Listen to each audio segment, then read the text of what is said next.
Hello friends, कैसे हैं आप लोग। मेरा नाम है सौरभ बंसल, चैनल का नाम है स्टॉक केयर। आप इस चैनल को प्लीज सब्सक्राइब कीजिए क्योंकि और वीडियोस बनाने के लिए बहुत बड़ा मोटिवेशन मिलता है। तो मैं ऑप्शन ट्रेडिंग के बारे में आपसे कई वीडियोस में बात कर रहा हूं। मैंने डेल्टा आपके संग डिस्कस किया, मैंने थीटा आपके संग डिस्कस किया, इम्प्लाइड वॉलेटिलिटी को मैंने आपके संग डिस्कस किया।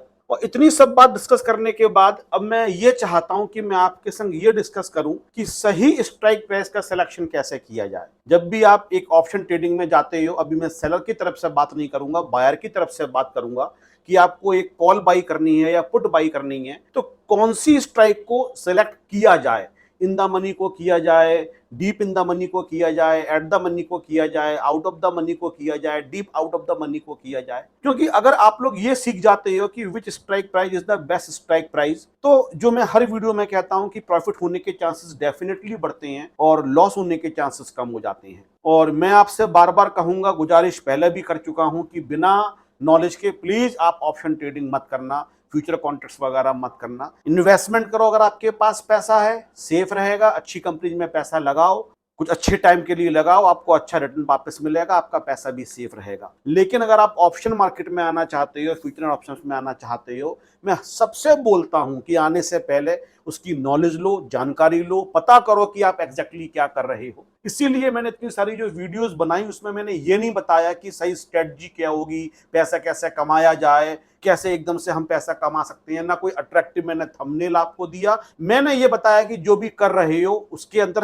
होता एक्चुअली में क्या है, इंट्रिंसिक वैल्यू क्या होती है, डेल्टा क्या होता है, थीटा क्या होता है, इम्प्लाइड वॉलेटिलिटी क्या होती है। और आगे भी जब मैं आपको ये बताऊंगा कि सही स्ट्राइक प्राइस को कैसे सेलेक्ट किया जाए तो इन्हीं के बेस पे बताऊंगा। मैं ट्रेडिंग नॉलेज बेस्ड करवाना चाहता हूं आप लोगों के लिए। रैंडम ट्रेडिंग नहीं होनी चाहिए, इंट्यूटिव नहीं होनी चाहिए कि हमें ऐसा लग रहा है। तो अब अगर हम यहां तक पहुंच चुके हैं इतनी लंबी जर्नी के बाद, तो नेक्स्ट स्टेप यही होना चाहिए कि स्ट्राइक प्राइस का सिलेक्शन कैसे किया जाए। तो उससे पहले आपको यह जानना चाहिए कि जो डेल्टा होता है वो सबसे ज्यादा कहां होता है, सबसे कम कहां होता है। जो थीटा होता है वो सबसे ज्यादा कहां होता है, सबसे कम कहां होता है। और इम्प्लाइड वॉलेटिलिटी का इंपैक्ट जो होता है वो सबसे ज्यादा कहां होता है, सबसे कम कहां होता है। तो बात करते हैं, सबसे पहले हम डेल्टा की बात करते हैं। जब out of the money, deep out of the money होता है, बहुत दूर की कॉल या पुट होती है, तो वहां पे जो डेल्टा होता है वो बहुत कम होता है। डेल्टा का मतलब होता है कि अगर अंडरलाइंग एसेट का स्पॉट प्राइस 1 यूनिट से बढ़ता है, 1 पॉइंट बढ़ता है, तो आपका प्रीमियम कितना बढ़ेगा।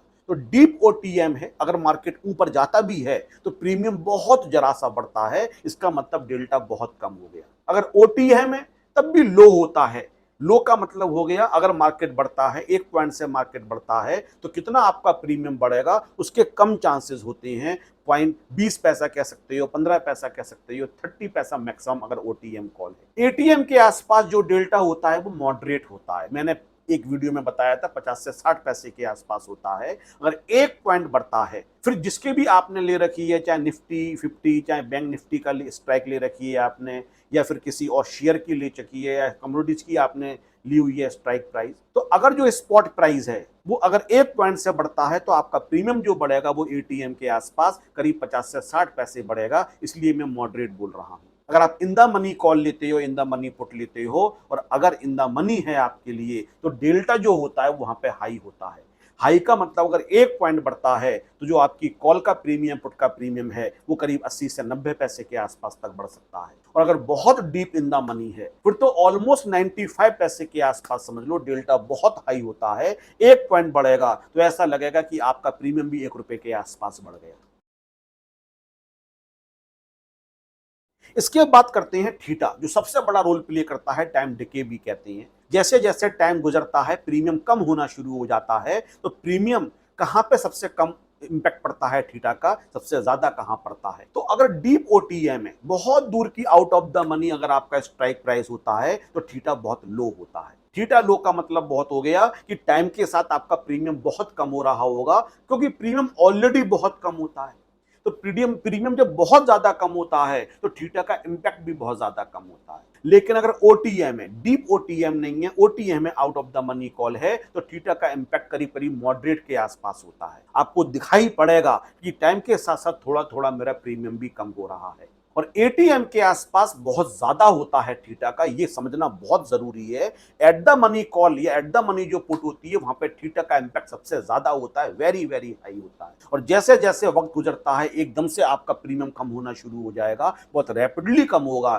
थीटा का इंपैक्ट एटीएम पे सबसे ज्यादा होता है। इसके बाद बात करते हैं इन द मनी में, तो अब थीटा कम हो जाता है। आउट ऑफ द मनी का भी कम होता है और इन द मनी का भी कम होता है। और अगर डीप इन द मनी होगा तो और भी ज्यादा कम हो जाएगा। इन द मनी पे मॉडरेट रहेगा थीटा, आपका प्राइस कम होगा लेकिन बहुत रैपिडली कम नहीं होगा। और अगर डीप इन द मनी है तो थीटा का इंपैक्ट बहुत कम पड़ेगा। और इसका रीजन ये होता है कि जो इन द मनी होती है उसमें मैक्सिमम पार्ट इंट्रिंसिक वैल्यू का होता है, टाइम वैल्यू का बहुत कम पार्ट होता है। तो जब टाइम वैल्यू का पार्ट ही नहीं है तो टाइम के संग कितनी वैल्यू वो कम कर लेंगे, इसलिए थीटा का बहुत कम इंपैक्ट पड़ता है। और बहुत दूर की स्ट्राइक प्राइस होती है, केवल टाइम वैल्यू होती है लेकिन वो ऑलरेडी इतनी कम होती है, इतना कम प्रीमियम होता है कि वहां पे भी हमें थीटा का इंपैक्ट कम दिखाई देता है। बहुत डीप ओटीएम अगर कोई स्ट्राइक प्राइस है या इन द मनी अगर कोई कॉल या पुट है, दोनों जगह जो थीटा होता है वो बहुत कम होता है। एट द मनी में थीटा का इंपैक्ट सबसे ज्यादा होता है और एकदम से आपका प्रीमियम टाइम के संग गुजर रहा होता है, कम हो रहा होता है, ये आपको दिखाई भी पड़ता होगा।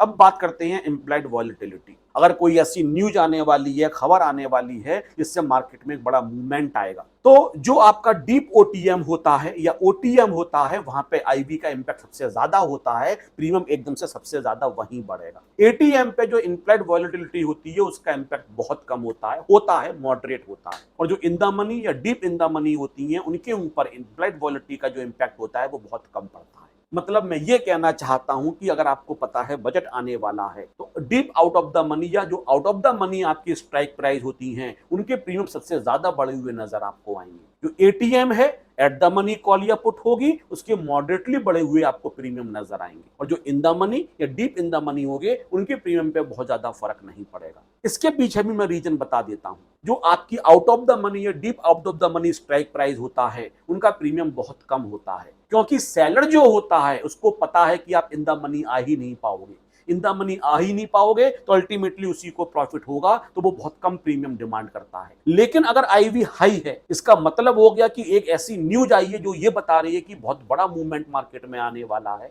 और बहुत बड़ा मूवमेंट मार्केट में आएगा तो पॉसिबल है जो out of the money call या पुट है वो इन द मनी में कन्वर्ट हो जाए। और इन द मनी में कन्वर्ट हो गया तो सेलर के हाथ पैर फूल जाएंगे, उसको बहुत बड़ा लॉस हो सकता है। तो इसलिए जब भी हाई वॉलेटिलिटी होती है तो वो प्रीमियम बढ़ा देता है। वो कहता है अभी तुम बहुत दूर बैठे हो लेकिन तुम्हारे अभी भी इन द मनी आने में के चांसेस क्रिएट हो चुके हैं, तो मैं ज्यादा प्रीमियम डिमांड करूंगा। लेकिन जो एटीएम या इन द मनी कॉल होती हैं या पुट होती हैं, अगर इन द मनी की बात करें उसमें ज्यादातर जो पैसा होता है वो इंट्रिंसिक वैल्यू का ही होता है, टाइम वैल्यू का बहुत कम पैसा होता है।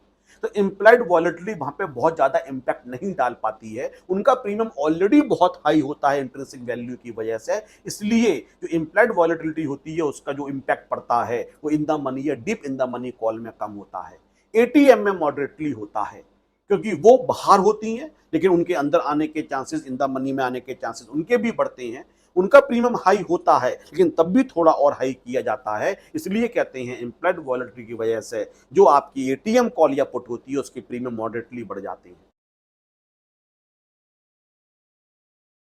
जो कुछ मैंने बोला इसको नोट डाउन कर लो, स्क्रीनशॉट ले लो, क्योंकि जब भी आप किसी भी समय स्ट्राइक प्राइस को चूज करते हो, सिलेक्ट करते हो, तो एग्जैक्टली आपको पता होगा कि इस मूवमेंट, इस स्ट्राइक प्राइस पे थीटा क्या इंपैक्ट डालेगा, डेल्टा क्या इंपैक्ट डालेगा। और इम्प्लाइड वॉलेटिलिटी की वजह से प्रीमियम इस समय बहुत ज्यादा है, ये प्रीमियम नॉर्मल है, ये प्रीमियम काफी कम है। अगर ये आज की जो वीडियो है अगर ये अच्छे तरीके से आप समझ में आपको आ गई और इन बातों को आप ध्यान रखते हो, तो नेक्स्ट वीडियो में मैं आपको ये बताऊंगा कि अब कैसे चुनाव करें, कैसे सिलेक्शन करें, which is the best strike price. और अगर वो वीडियो भी आपको समझ में आ गई तो एक बात तो है, अगर आप ऑप्शन ट्रेडिंग कर ही रहे हो तो आप प्रॉफिट कमाने की ज्यादा प्रोबेबिलिटी में आ जाओगे। और मैं बार बार कहता हूं अगर लॉस होगा भी तो लॉस मिनिमाइज कर पाओगे अपना। आप सारा पैसा अपना लूज नहीं करने वाले हो, सारा पैसा अपना नहीं खोने वाले हो। मैं आज की वीडियो को बहुत चाहता हूं कि मैक्सिमम लोगों के पास पहुंचे, क्योंकि ये जो मैंने आपको बातें बताई हैं ये बहुत बड़ा रोल प्ले करेंगी। You will be a successful trader और you can lose your money अगर इन बातों को आप नहीं जानते हो। इसलिए इस वीडियो को आप लाइक कीजिए और मैक्सिमम दोस्तों के साथ, जानकारों के जो आपके जान पहचान के लोग हैं उनके साथ आप शेयर कीजिए। और हक से एक बात मैं आपसे बोल रहा हूं, अगर ये वीडियो आपने एंड तक देखी है, पसंद आई है, आप चैनल को सब्सक्राइब करोगे, ये मेरा हक है आपके ऊपर। Have a nice day. Thank you very much.